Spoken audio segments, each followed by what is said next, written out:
বাংলাদেশ চিনি ও খাদ্য শিল্প কর্পোরেশন রাষ্ট্রায়ত্ত চিনি কলসমূহকে লাভজনক এবং যুগোপযোগী করে তুলতে চিনি শিল্পের কৃষি বিভাগকে রাজস্ব খাতে অন্তর্ভুক্ত করার দাবিতে মানববন্ধন অনুষ্ঠিত হয়েছে। বিস্তারিত দেখুন নাটোর প্রতিনিধি সৈকত হোসেনের প্রতিবেদনে।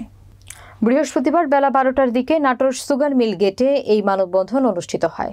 এই সময় উপস্থিত ছিলেন মহাব্যবস্থাপক কৃষি ফেরদৌসুল আলম, ডিজিএম সম্প্রসারণ আব্দুল কুদ্দুস, ডিজিএম সিপি ফারুক হোসেন, সমন্বয়কের উপদেষ্টা আবু রায়হান ভুলু, নাটোর সুগার মিলের শ্রমিক কর্মচারী ইউনিয়নের সভাপতি ফিরোজ আহমেদ, সিআইসি আবু চিনি সাইদ, আনোয়ার হোসেন সহ সকল কৃষি বিভাগের কর্মকর্তা কর্মচারীবৃন্দ।